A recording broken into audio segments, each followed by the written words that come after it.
السلام علیکم ورحمت الله وبرکاته. څنګه مینوالو، امید لرم چې تاسو به ښه یاستئ او د ژوند په مزو کې به یاستئ.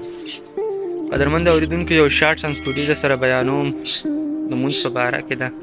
نو یوه ورځ یو ټیچر کلاس ته راغلی او د ماشومانو نه تپوس کوي چې ماشومانو، په دې انسانانو کې هغه کوم انسان دی چې مونځ نه کوي.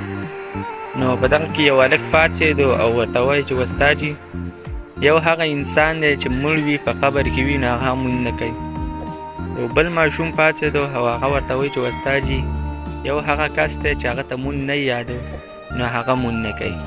دریم نمبر باندې یو ماشوم پاڅېدو او هغه وایي چې استاجي، یو هغه کس دی چې مسلمان نه وي، یعنې کافر وي، هغه مونځ نه کوي.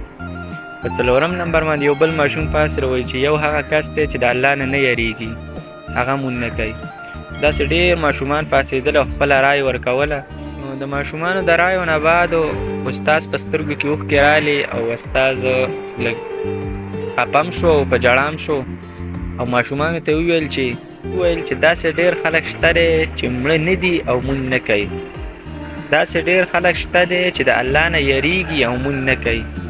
داسې ډېر خلک شته دی چې مونځ ورته یاد دی او مونځ نه کوي. داسې ډېر خلک شته دی چې هغوی ژوندي دي او مونځ نه کوي.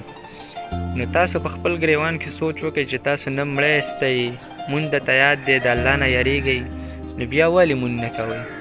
کم کسان چې مونځ نه کوي، دا ویډیو د هغو لپاره ده.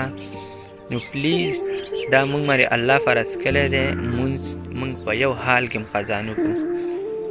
من اورېدونکو، ستاسو ټولو مهرباني، ستاسو ټولو مننه چې تاسو ویډیو وکتله، او که ویډیو مو خوښه شوي نو مخکې ورسره شیر کړئ. د لوی الله په